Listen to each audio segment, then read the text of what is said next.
that I created for this talk. I did all of them in Excel because it's very easy to manipulate the data the way I wanted to be able to show what I did. Okay.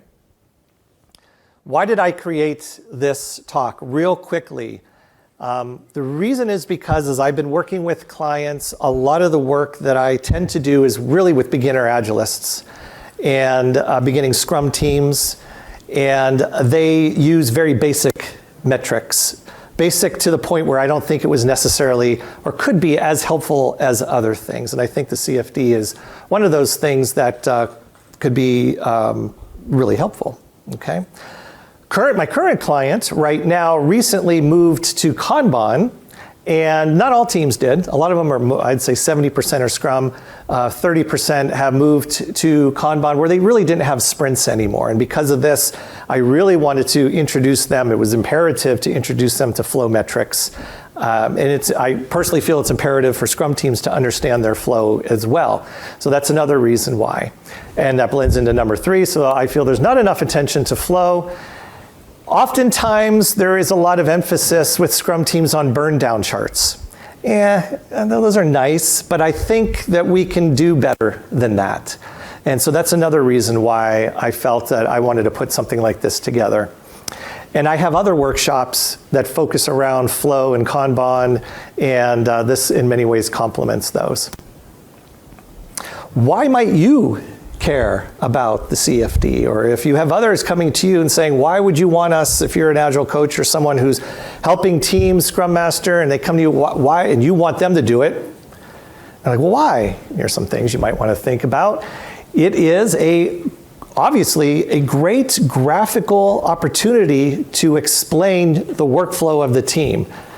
I wish I had an hour to talk about workflow in and of itself, okay? And I'll talk about it briefly in a moment, but it's a very important concept, whether you're Scrum or a non-Scrum team. It's very important to understand that you do have a workflow, and you need to recognize that. And so, hey, there's a metric out there that's gonna help you. There's several, but today, obviously, will be about the CFD. So that's one great reason why to use it. And then within that, as you can see, the sub-bullets, you can identify patterns. It'll help you find bottlenecks. It will help with your providing insight into predictability as well. We're going to talk about all this stuff today. Another great thing about the CFD is embedded in it are 3 flow metrics. And sometimes people don't know this. So we're going to look at that as well. And so if you care about these flow metrics, I'm not going to say what they are because we'll do a little quick quiz in a couple minutes. But if you're into the flow metrics, they're embedded within the CFD, and it's really cool how this works. So that's another great thing to do, and you can obviously coach your teams on flow metrics, which I think is very important. And I feel, and we're going to look at some examples as to why I feel this is the case, it provides deeper insight into a burn down chart. Okay? All right, before we go on to the construction part, which is we're going to spend a lot of time, any thoughts, questions, comments at this point? All right, I'm going to take a drink. I'm going to introduce you now to a construct that we're going to use for pretty much the majority of the rest of today. And I want to start with a flow board. I might call it a Kanban board. It could be your Scrum board. That doesn't matter, but it is the flow in which your team has identified when they bring an item in to the sprint to done. And if you're not a Scrum team, bring an item in until you're done. But that's important, pretty straightforward. This is just a made-up board. I'm not saying your Scrum team has to follow this. You might have a very simple to-do, doing, done. I am going to use, for the purpose of today's talk, a board that is discover, implement, verify, and done. For some people, they like to think of this as, and I've chosen these words purposefully to not use the words I'm about to say. Nonetheless, analysis, development, and test. If that helps you, please feel that if that's the case. But discover, implement, verify, I use that throughout today's workshop. And everything to the left of this double line, you can think of as your backlog. Okay, whether it's your sprint backlog, product backlog, that doesn't so much matter for today. What matters is when you move things in from that double line into your system, that's when the clock starts. Okay, that's when like we're actually working on this thing because we intend to finish it. Our customer is going to take delivery, or at least we're going to have it done by whatever our definition of done is. Okay, it's very important that we kind of understand that construct up here. Okay, you're going to see a lot of this. Down here is the CFD, and for those not familiar, real quickly, the way a CFD works is that the top line is always the farthest left of your Scrum board, and then you move from left to right and moves top down. So implement, verify, done. As you can see by the key here, implement, verify, and done. Okay? On the x-axis is time, on the y-axis is a quantity amount. Okay, amount of work items. These could be user stories, these could be work items, these could be whatever the things are, hopefully something that is value delivered, but whatever the things that you work on to get to done. Okay, so if you want to call them user stories, we can. I'm very used to saying work items, but that is what I mean when we talk about that. All right.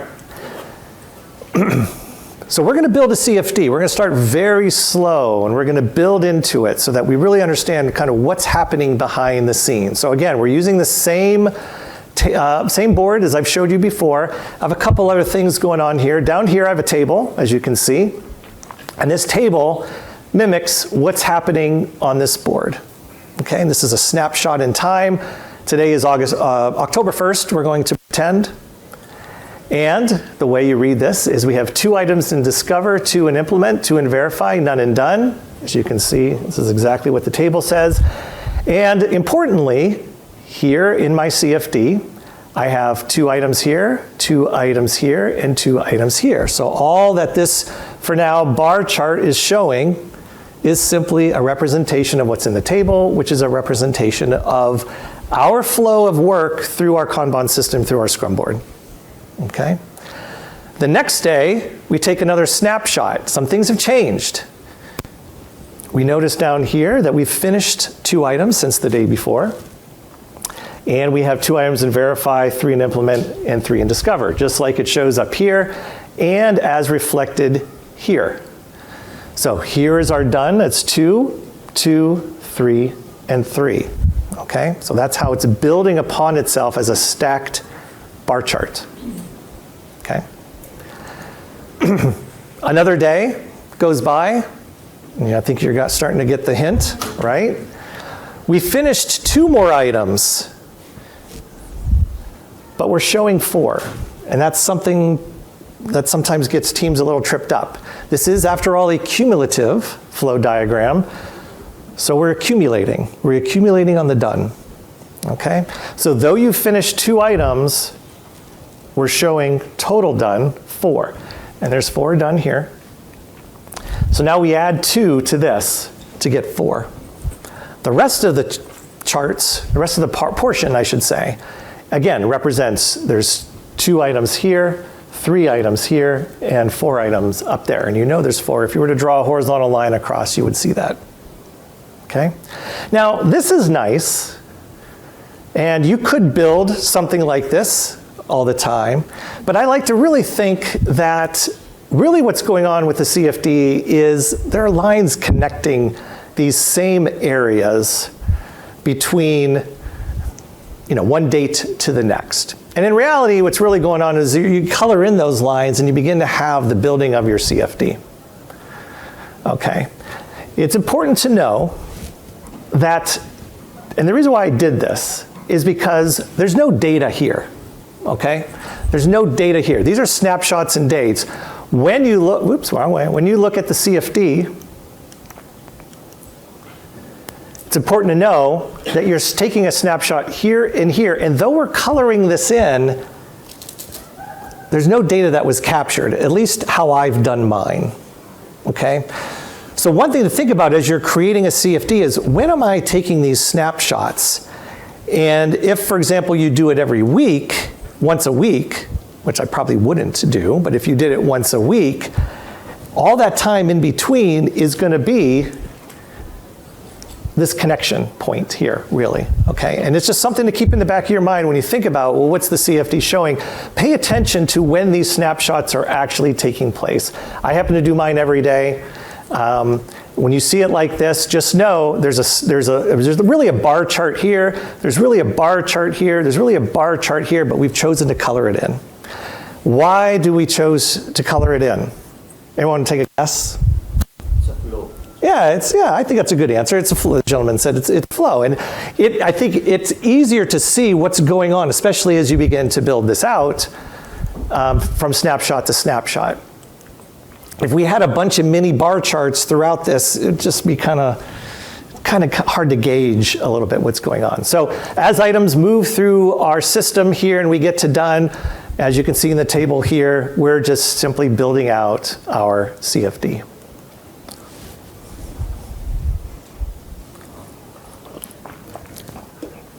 Okay. Any questions on this part so far? So far, so good? Yes. Great. All right. Anyone want to guess what the 3 important flow metrics are? Or at least try for one. Lead time. Yes. So I heard lead time, which is correct. Throughput is correct. What's the last one? Right, WIP. I heard someone say WIP. That's right. And I will say for today's discussion, I'm not going to make a distinction between lead time and cycle time.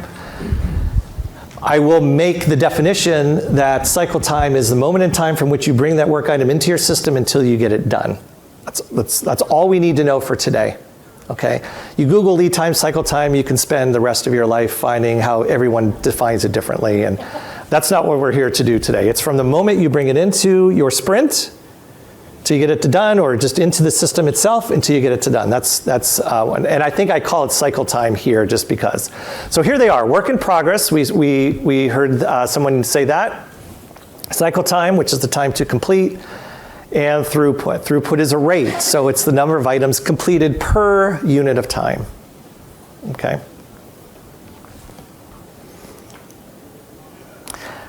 I put this slide in here to let you know that I know that this is a relationship called Little's Law.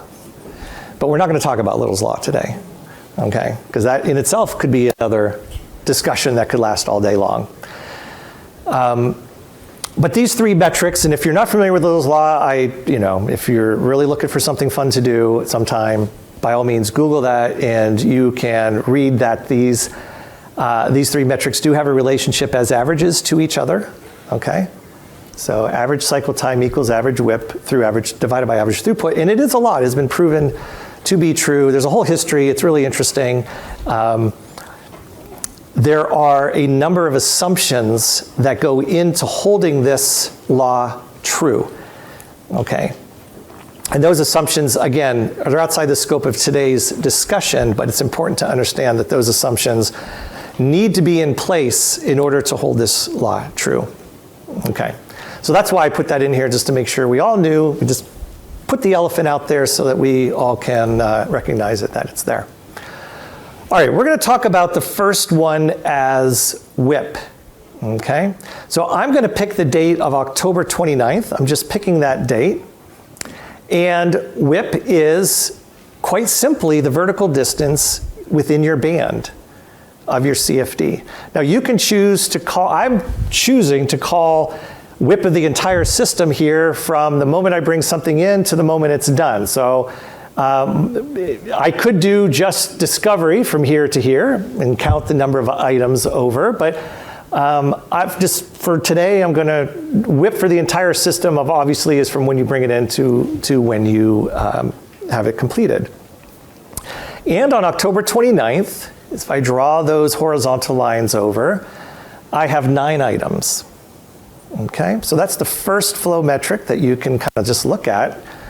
And what's interesting too, if you ever build one of these without the cumulative portion, the done part, you can actually, what you would have, you can kind of picture this, I don't have a graph of it, but imagine this graph for a moment without this cumulative. All of a sudden you have really a WIP chart, like a flow WIP chart, if you will, right? So that's kind of interesting too. Sometime on some tools, you can turn off certain columns. You turn this one off, And if you really want to understand what your WIP looks like and not really be so concerned about the done portion or the cumulative portion, you could do that. And just, that vertical distance is your WIP. Okay? All right, so October 29th, we can see we have 9 items.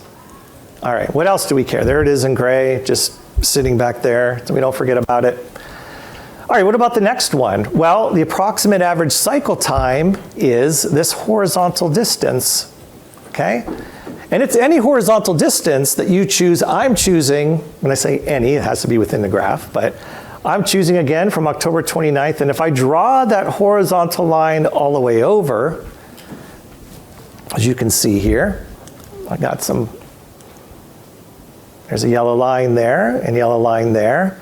What this is saying is for those items that were brought in at this point, it took, on average, approximately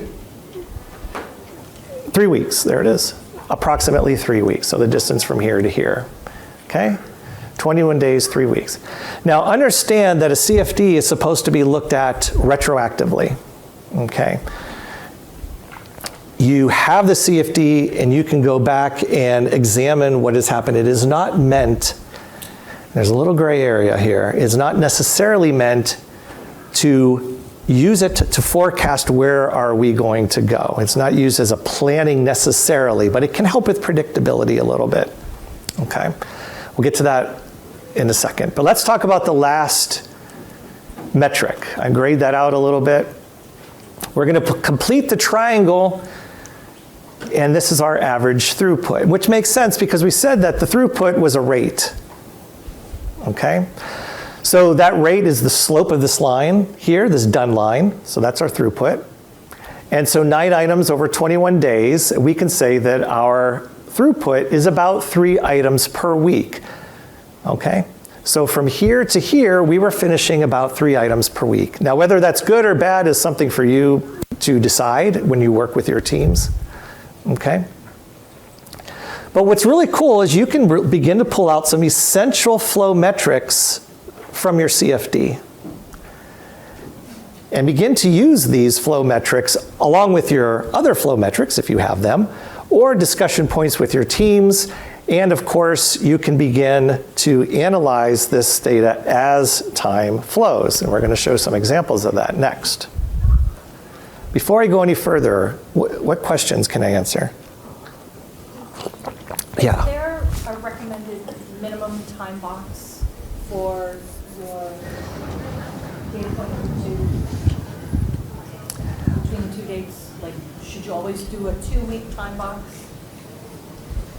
The question was, is there a recommended time box between a minimum time box between the 2 dates? And I'm still not sure I understand your question. Your horizontal line. Down here, yeah. Picked the horizontal diagonal line, Here. that guy. This one right here? Yes. The cycle time? Yeah, Yes. average cycle time, yeah. So you picked 2 data points, Oh. any 2 data points on the flow. They happened to be 21 days apart. Yes. Is there a minimum window that is recommended No. to get viable data? Okay. No, there is not. So the question was, is there a minimum number of days recommended to go from here to here? The answer is no. It really depends on what you're looking at. I could have, if I was curious to know what is my cycle time, average cycle time from here to here, let's say I'm only interested in knowing from once it enters into implement to done, I could have done that one as well. But I'm kind of doing the full, I'm doing everything that's in my Kanban system. I want everything that's showing here. Yeah. But you're not picking the right-hand data, right?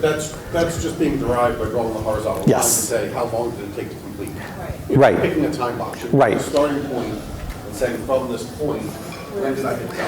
Yeah, Oh, so, thank you for clarifying that. yeah, so for those who didn't hear, what he was saying is you're not picking it in order to know the end date. You're, again, looking retroactively. This was the case looking at our data. Remember, this is being built up for us to look back on. There's one more. I'll take one more if there was one, I think. Was it you? Yes? Yeah, I just want to pull us out of the weeds just a little bit. Sure. And for the room, if you could, cumulative flow is something that is useful, and we all know that it's useful for our teams. But when we're trying to explain to our C-suite what it is we do and why it's important and the team health, How can we translate what you're teaching us here to that?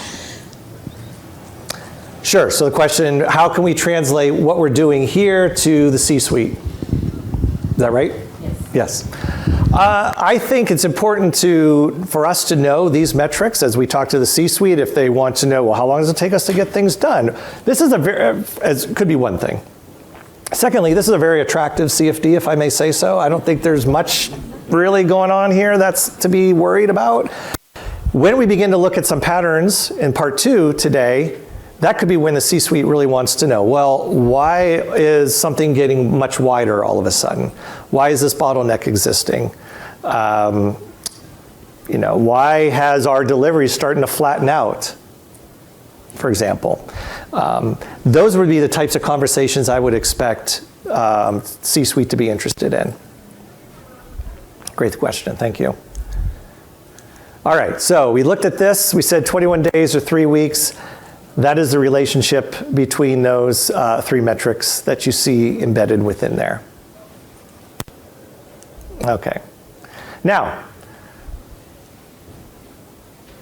I'm sure we're all, as we work with our teams, we probably always talk about the importance of minimizing WIP in our system, right? And I think, again, for C-suites, this might be another thing to think about. In fact, I have a perfect slide that's going to help with that. All right, so this is the triangle we've been looking at. This is the graph we've been looking at for a little while. And here it is again, dimmed out or in red. The only difference between the last graph and this graph, though, is I've increased the amount of stuff in our Discover column, or the band that you see. Okay, so here's what it looked like before. Here's what it looks like now.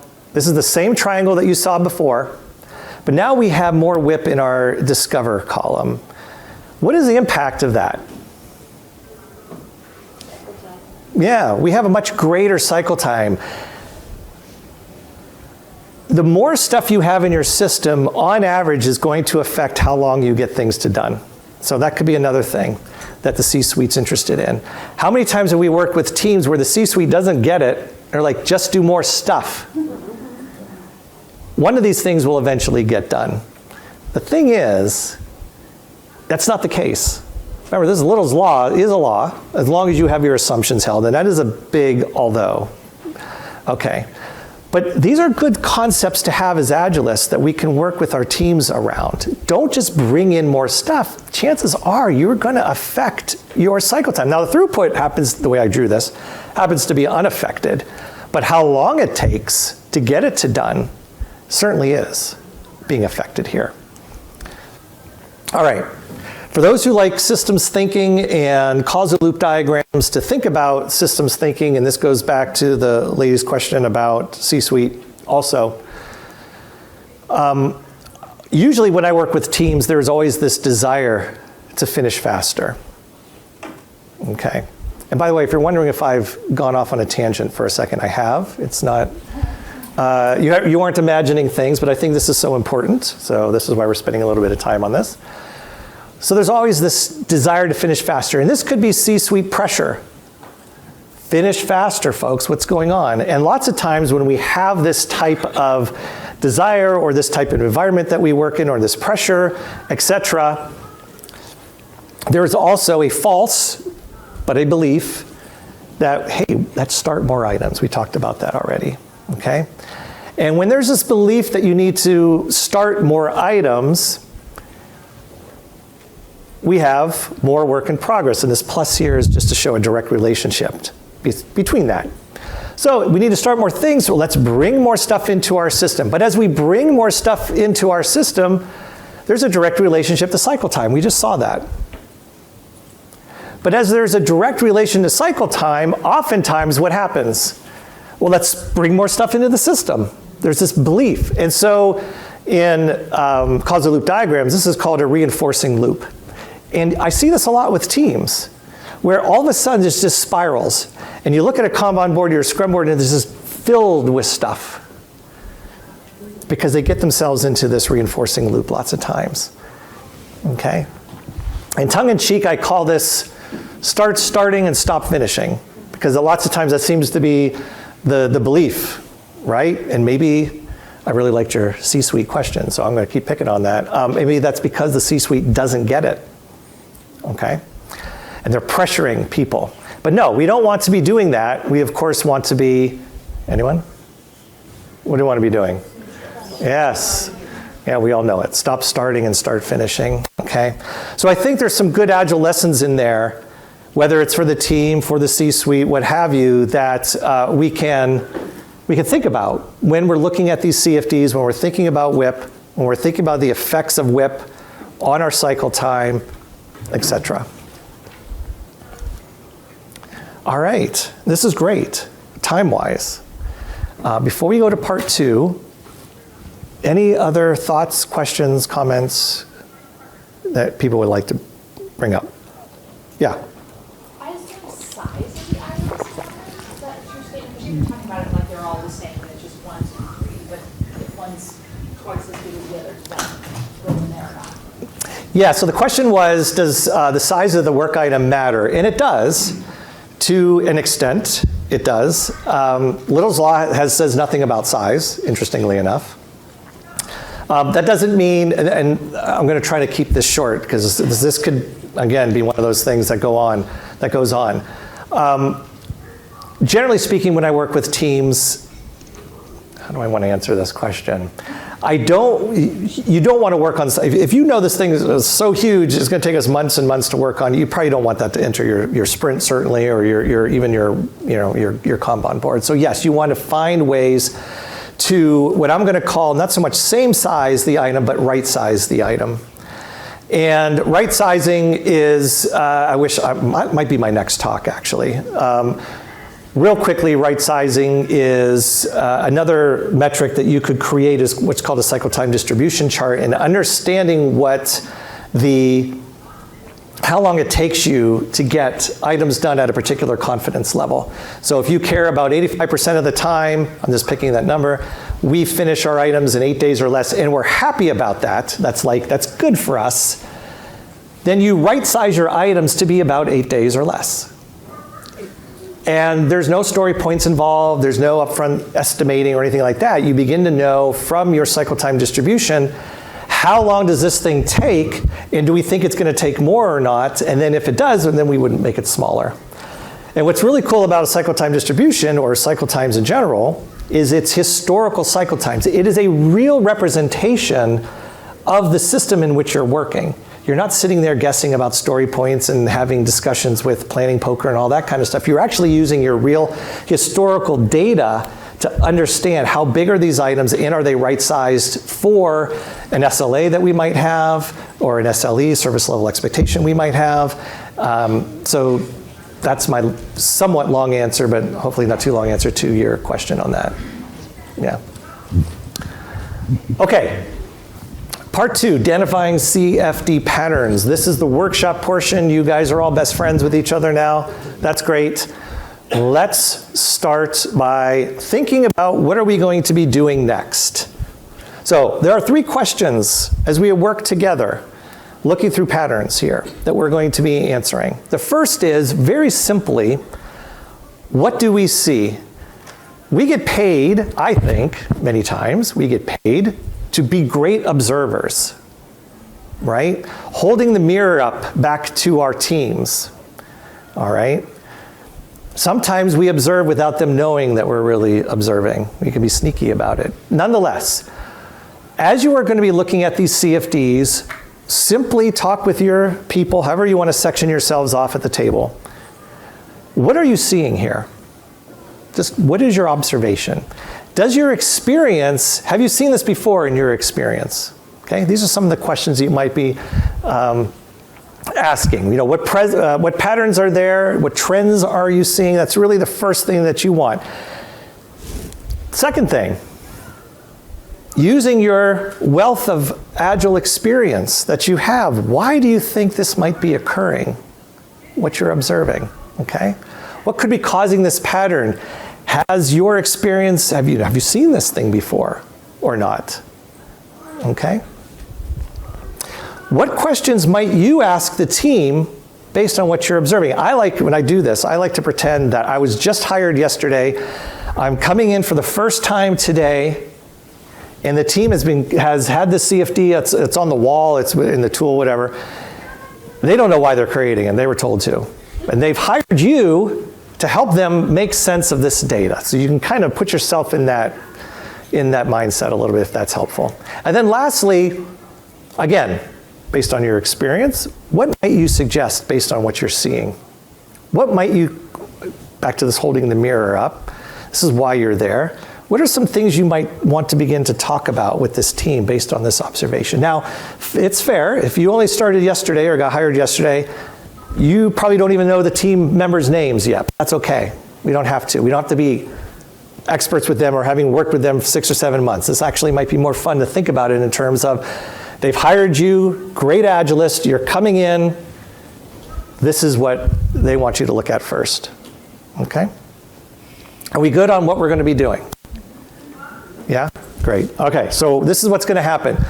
I'm going to show you a CFD. Each of these CFDs I'm going to show you are not related to each other. They're all their own little siloed CFDs. You're going to see these 3 questions on the left side, so you're going to have them. We are going to have a little bit of a session. I'm going to time you, maybe 3 or 4 minutes. And then I'll facilitate, I'll take some hands and we'll talk about what you've observed, and then we'll go on to the next one. And that's going to take us up to the end of the day, or end of our session, I mean. And I'll also have a couple, the end of the day. You didn't know this was all day, did you? No, you're here all day. And we'll also take a look at some final things with to-do, doing, done boards, because I once had feedback about all we have is to-do, doing, done. How to think about that. Okay, here we go. This is the first one. And go ahead and I'm going to set my watch or my clock here for like 3 or 4 minutes. Talk amongst yourselves, answer these 3 questions, and then we will go from there. Hello? Yeah, I forgot to mention something very important. Though I am showing in the x-axis a week apart here, every day is a data point. Okay, just want to make sure. Just want to make sure. Every day is a data point. About 1 more minute.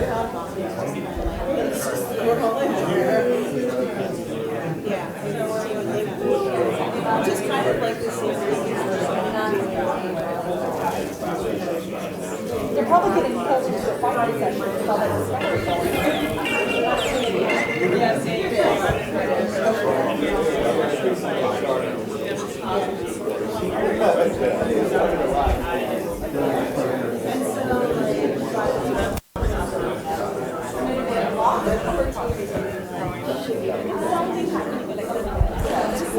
Okay, let's bring it back here. Was that, you feel that was a good amount of time? Yeah, sure. Yeah, okay, I'm getting thumbs up there. All right, let's go through some of these. I'd be curious, I'll just call a couple people before we move on to the next one. What is it that you're seeing? Okay, so over time, Discover is growing significantly. That's probably the biggest thing we're seeing here. Any other observations here? Yes, back here. They're not really completing any work. They're not completing any work? Yeah, in relation to what's being brought in. Okay, well that's okay, so his comment was they're not really completing any work in relation to what's being done here. Okay, and I'll comment on that in a second. That's a good point, yes? So you see 3 different kind of plateaus in this view. I'd say, maybe they need to have a different type of work at the start of their sprints that they're churning through, including more stuff. Okay, so 3 different, oh, I forgot. We have a microphone, don't we? Yeah, so I'll always repeat, but there were 3 different plateaus here, and so maybe they should be bringing in, say that one more time? Yeah, maybe they should look at what type of work to point in. Oh, like the mix of work. The mix of work. Okay. Could be that. Okay. Very good. Serving their web. Yeah, so that's kind of going to why might this be occurring. So yes, I think when I created this, I really wanted to focus attention here. And I thought the comment about the getting to done versus bringing it in. So when I look at this, I see the rate of arrival, this line here, is much steeper than the rate of completion. So to your point back there. That's what I see too. And this is not a stable system, because in a stable system you want your rate of arrival on average being the same as your rate of departure on average. And this is clearly the fact that more items are being brought in. This gentleman said, well, maybe, and we don't know, it's our second day on the job, maybe they're not adhering to their WIP limits, or maybe they don't even have WIP limits, right? So why else might something like this be happening if you came across it? What do you think? Just, yeah. It seems to me like they might have dependencies on other systems that are keeping them in this. Yeah, it could be. Maybe they have dependencies on other systems. Okay, so maybe they bring in more work because they're waiting. Maybe they're verifying people if someone's sick, someone's out of town. Possibly. Because it seems like it flattens. It does flatten a little bit, so the verifying person. Let's talk about people for a minute there. Anyone else, what about I-shaped and T-shaped folks? What might, yeah, go ahead. So the I-shaped, are you asking to explain, or my experience as a T-shaped person? Neither, but I would love to hear your experience nonetheless. Then, well, I'm sorry, what are you asking? And I would love to hear your experience, don't get me wrong. What I'm asking is that if you think in terms of I-shaped folks, I-shaped are people who are very good at one particular discipline. How might that apply to what you're seeing here? Maybe. Yeah. Yes, you, yes. It would appear that there could be staffing issues with regards to verify those flat areas where they don't have somebody with the ability to do that work. So every 2 weeks we have that flat period, so maybe it'll be a shared resource on another team or something that we want to suggest maybe. Okay, yes? I look at it as, I call it the lottery factor. The lottery factor, okay. Yeah, because if there's only one person that can do that particular job, then everything, to the gentleman's point over there, it's a dependency on that person, which means you get points. Yeah, so if everyone is doing only what they can do, then you begin to see what, like you said, what you're beginning to see. What I was thinking too, in terms of maybe this, and I know it's a pipe dream for many of us to say, let's all be cross-functional, right? Maybe it's the case that the people that generally do the discover work can only do the discover work, and for whatever reason, they just keep bringing more stuff in because of the other things that you guys have been saying. Something is stalling down here. So, well, it kind of goes back up to my reinforcing loop a little bit. Let's just bring more stuff in because things are slowing down. Now, again, we don't know necessarily. This is we want to bring in our agile skills to do our best to try to ask the right questions to our teams. I mean, that's what our job is, right? What questions can we ask to understand better? Okay, great job, everyone. We're going to take a look at another one. Okay, same drill as before. Oh boy. Panic ensues. Okay, I'm going to give you another 3.5 minutes or so. Talk with your partner. What are you observing? Why do you think it might be happening? And what are some things you might suggest with this team? Okay, go right ahead.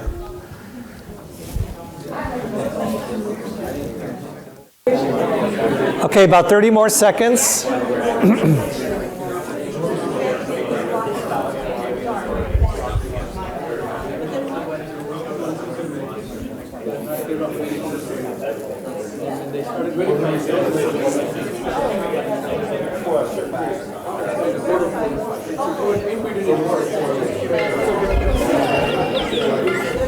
Okay. This was a fun one. All right, I like that. All right, let's start off. I'm going to pick up the pace just a little bit here. What are you observing? Chaos, okay. Yeah. Could be chaos. Could be. Potential swarming. Potential swarming. Why are you seeing potential swarming? Because some of the implemented verify happens and doesn't happen. Okay. So what are the verify doing while we're implementing? So our guess was they're probably swarming. Okay. Maybe in response to prodding, or maybe in response to upcoming block. Yeah, so we're noticing that for whatever reason, we don't know why, but they're paying us not necessarily to know why, but to ask the right questions, right? To use our experience. So verify testing, if you will, has decreased. And I would be curious about that too. Like, are these folks more T-shaped? Could one discipline go into the other? I mean, can they move back and forth? It's certainly worth asking, or maybe doing some more observations around that. What are some other thoughts? I'm kind of blending these in a little bit together. Yeah, back there. I think we were more pessimistic about that. Okay, more pessimistic. We were like, there are a lot of absences going on, and maybe even the definition of done is not good enough for the issues where it's clearly defined that this needs to be verified. Okay, so maybe there's an issue with the definition of done, and because of that, they need to, switch to maybe focusing on something else? We were thinking that they were shipping without testing. Oh, they were shipping without, Yes. yeah, maybe they are. Yeah, so that's happening right here, right? Yeah. One of the thoughts I had was maybe the type of work they're working on doesn't require testing. Or it's built in. Or perhaps it's built in. I mean, again, we don't necessarily know, but we certainly want to ask that question. Do you guys just simply not test or verify? Yeah. I was going to say, it looks like a 2-week vacation. The verification looks like they got a little intense. I mean, just a bunch of verifications at the end before I leave, and then he took 2 weeks off. Then he came back and he's like, we're doing a lot of verification, and he's kind of mellowing out. Yeah, yeah. So maybe it was a vacation. I mean, there's a lot happening right here. Yeah. So maybe he just like, I'll put it all out there, I'm done, and then I'll take my 2 weeks. But then all the devs went on vacation. And then all the devs went on vacation after that. So, yeah, well, it is getting close to Thanksgiving, so that's another good point. All right, so this is the exact type of thing that I'm hoping that, I think that you're getting and hoping you're getting, is we practice our observational skills and we take our knowledge from our past experience and begin to put this together so we know what questions to be asking our teams. All right, we don't want to be placing blame on them. We don't want to say you're doing this wrong, you're doing that wrong, but we do need to be good at understanding how to get ourselves to build that trust with our teams and understand that, we know what we're talking about, hopefully, and we are bringing our experience in to have these types of conversations. Yeah. So back to my question earlier Yeah. about how to speak to our leaders about this. Have you seen success in taking cumulative flow diagrams, being able to quantify what you're seeing to be able to justify, hey, let's invest in this to reduce technical debt because maybe technical debt is what's causing this, or let's invest in a few more resources, or let's invest in a new software package, right? So have you seen success in quantifying this to that level? Not in the examples that you've given. But those scenarios have never really come to me. Lots of times, this was the same woman who asked about the C level too, so I appreciate the question. I would say lots of times that, in my experience, this type of work has more been at the team level in just understanding how the team is performing and what adjustments can they make based on what they're seeing. Correct, I'm just wondering if it has to be. Oh, it doesn't have to be. No, you could certainly raise this up, and I certainly would raise this up to others that would be interested, or if you do need to justify something, maybe something like this could help. Yeah, great. Yes, sir. One more quick question. Yeah. I wanted to go back to just the right sizing concept. Yeah. Right now we have a number of items. Can you just flip that out with points? Would that work? Typically, not really. Not typically, not really. A CFD counts the number of items that flow through your system, how big, how many story points they have. I mean, maybe, I don't know what a CFD would be if it were really measuring story points, because I think then the relationship with Little's Law would start to break down, because each thing could be something of a different size, and then I think these graphs would be really wacky looking. Yeah. All right, let's do another one. All right. Yeah, this is abstract art, someone is saying. I took, I'll let you, I'll talk about this one, obviously, I'll give you 3 minutes again, and go ahead, chat with your friends, and we will regroup.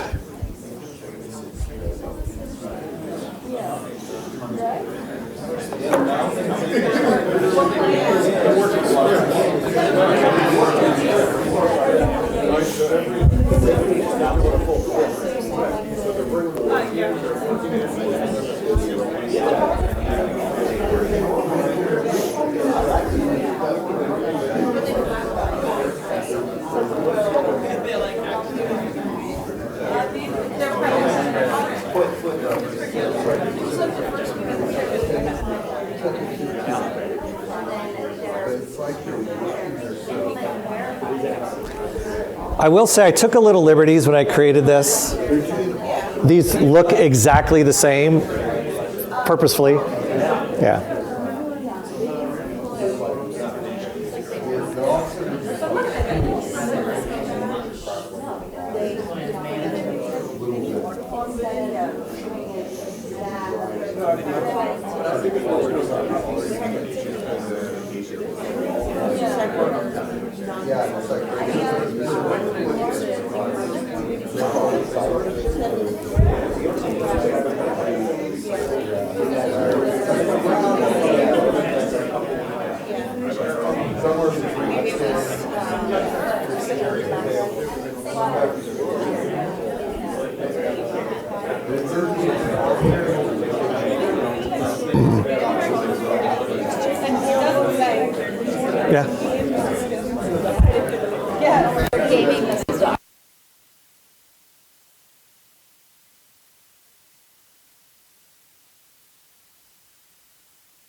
All right, about 30 more seconds.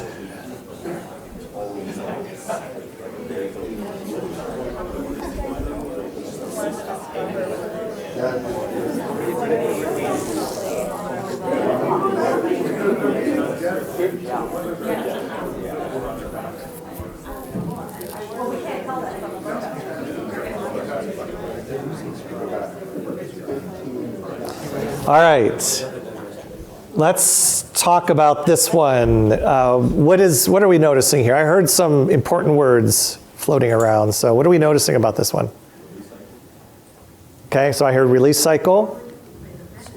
Sprint. That's the word I was looking for. I think it's very similar. Yeah. Yeah. Why sprint? What might lead you to think this is a sprint team or Scrum team? Because every 3 weeks they're closing out everything that they were working on and starting again. Yeah.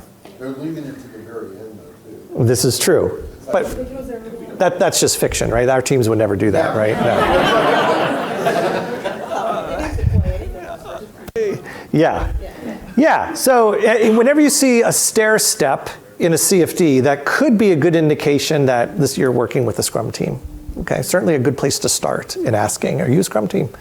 I've noticed this. I have a team right now, Scrum team. She's creating a CFD for her sprints, obviously, and sure enough, for the most part, you can see the stair step that's occurring. So it looks something like this. Yeah, good observation. Things don't really get done till the very end, right? And I'll be honest with you. I mean, I know you can tell. I just copied the data 3 times over. I really wanted to get the stair step in here and to get us thinking a little bit about that. So that's good. Great job. All right, let's look at number 4. Now, with this one, I want you to pay attention to the x-axis has changed. Okay, the x-axis, there's a point, there's a bar, a stacked bar, just like what I showed you earlier, every day here. Okay, that I've obviously filled in. So the days, I'll just tell you, it's a Scrum team. Starts on Wednesday, ends on Tuesday. Okay, this is a Scrum team, it's a 2-week sprint. You guys talk about it for a minute, talk about the 3 questions, and I'll talk to you in a second.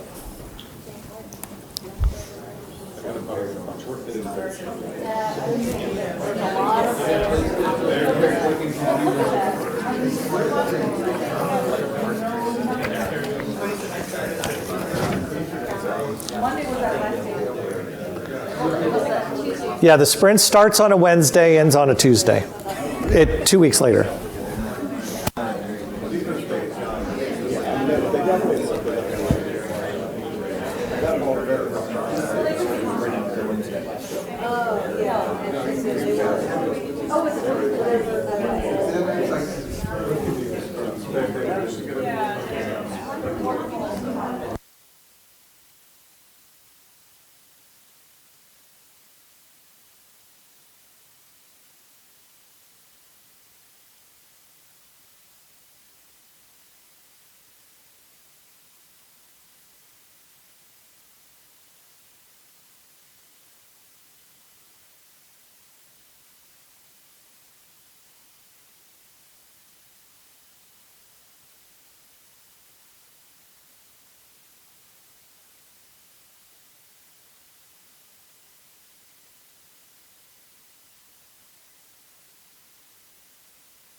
All right, about a minute more. Seems like I always run out of time, even when I'm doing it online.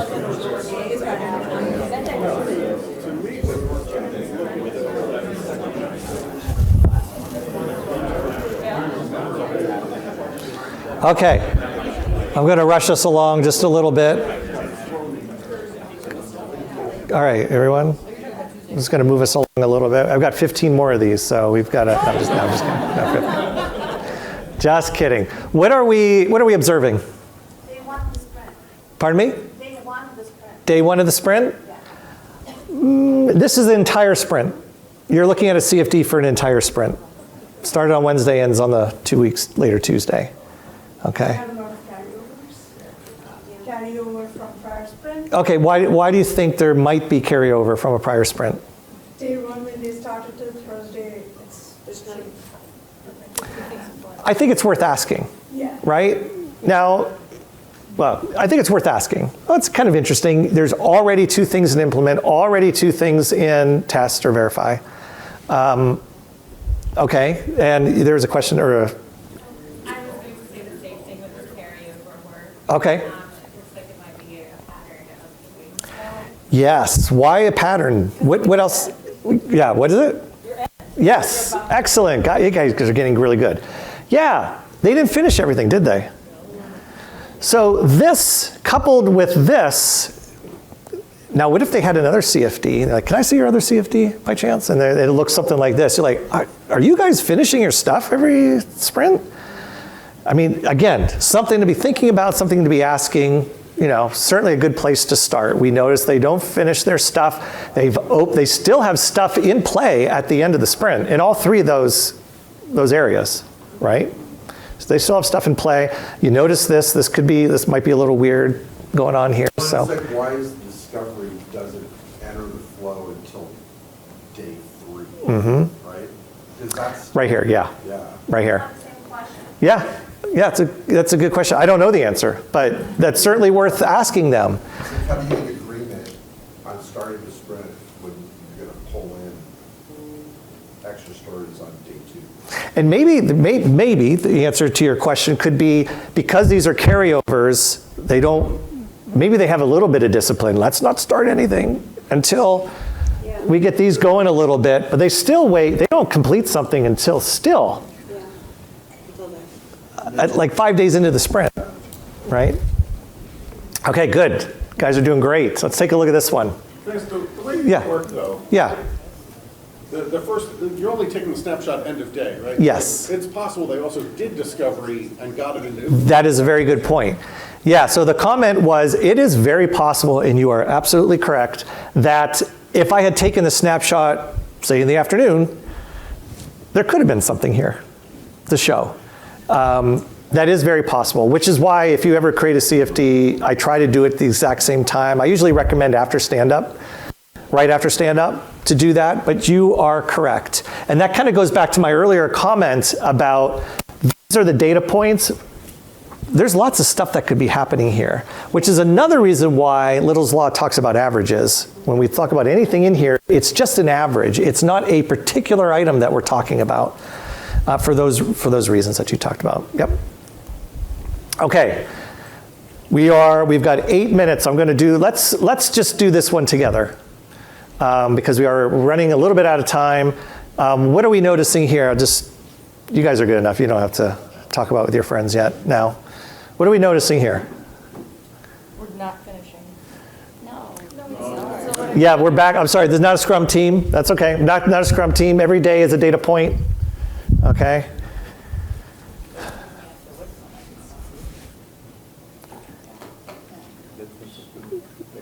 So our throughput looks decent, pretty consistent, right, throughout? Are we running out of work? Yeah. They're not pulling enough into Discovery. Or possibly that. Or it could be, I mean, that's certainly an interesting question. Is this a project that is ending? Are we, things are starting to, our rate of arrival is getting flatter. Our rate of departure is the same, that throughput is the same, but our rate of arrival is getting flatter. Could be the case that this is just starting to dwindle, maybe. Again, we don't know for sure. The point of all this, of obviously observing and thinking about some ideas. Is there anything bad necessarily about this? I don't think there's anything bad. Certainly some questions to be asking. What's going on here? We all went remote and started working in Hawaii. Yeah, well, this could be the case as well. We started getting lazy. Okay. All right, so we have 6 minutes. Somebody brought this question up to me just a couple minutes ago. This could be another talk. What are we observing? What's the elephant here? They're moving the items backwards. Yeah, it's the first question I would ask. Why would you ask that, or why would you say that? Because I think 5th November, you see the data point is higher and drops to 12th. Looks like maybe they found a defect, and they're like, oh, we got to give it back to the developer. You don't do that in a Kanban board. And when you work with workflow, you don't take things out of the column and move it backwards. You don't do that. You don't have your CFD goes down. It screws up your metrics. It is not workflow. If you discover something in your Kanban system that needs attention, you bring the people to that item wherever it is to get it fixed. You don't take the item and bring it back. Remember, your columns are not roles. They are knowledge discovery activities as you move your item through your Kanban system. So you don't move things backwards. This is a good example of something that you should never see on a CFD.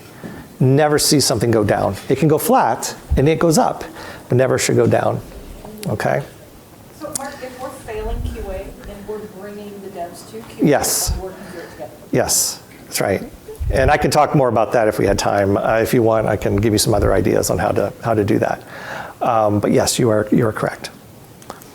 All right, CFDs and burn down charts. Let's look at how a CFD could complement and maybe even replace the burn down altogether. All right, so this is a Scrum team. And again, I'm just for the sake of argument going to show you just like we've already seen, a Scrum board for them is discover, implement, verify, done. They have 3 active columns and 1 done column. And we notice here that they don't get anything done until the very, very end. But they got everything done, right? Almost everything done. They got everything done. So yep. Okay. What would this look like as a burn down? Well, as a burn down, it would look like this. Okay? And the point that I'm trying to make here is, what would you rather work with? This or this? Okay, and this red line is just the is just the inversion of this right here, right? The CFD has a lot more information that it can give to you and tell you, especially if you have multiple columns in your Scrum workflow, okay, if you choose to do that. And we've gone through several examples today to show that, okay? So it's the inversion. Now, where I happen to work, sadly, and I don't mean my company that employs me, it means my client, they have to use a to-do, doing, done board in their tool. They have to. And so it's to-do, doing, done. So all their action happens here, everything. I don't advise it, but that's how it works. So let's just say a burn down chart for them happened, I just made this stuff up, looks like this, all right? So they got things done, a couple, after 5 days of the sprint, they got things a little bit more at the very end done. Even if you have a to-do doing done only, like I have to work with teams, even if you had that, a CFD could still provide just a little bit more information for you that could be helpful, okay? This right here is shown right here. So again, it's just the inversion. But at least you can answer some questions like, we kept things in to-do for a while before we brought everything, or everything was removed from to-do. Okay, we still had 2 items until the very end. We brought 8 items in right away. Okay? In other words, you still have this and you still have this. It's just a little bit more. Even with the to-do doing done, you still have a little bit more, I think, that provides information more than a burn down. Let's look at another example real quick. Let's pretend, just pretending, to-do doing done still. Let's say their burn down look like this. Okay, a little bit better. Okay, here's what it looks like with the CFD, same thing. But again, we can glean a little bit more information with the CFD, even for to-do doing done, than we did with just a burn down. We know that we only brought 4 items in at the very beginning, and we held off for a while on those before we brought everything else. I mean, maybe that's helpful for us. So like if you were like me, where your client dictates you have to have something like this, the CFD can still help. All right, that is the end of my talk. We have exactly 1 minute to go, so thank you very much. I appreciate it. I am happy to answer any questions at any point in time afterwards, so thanks very much. Have a great day.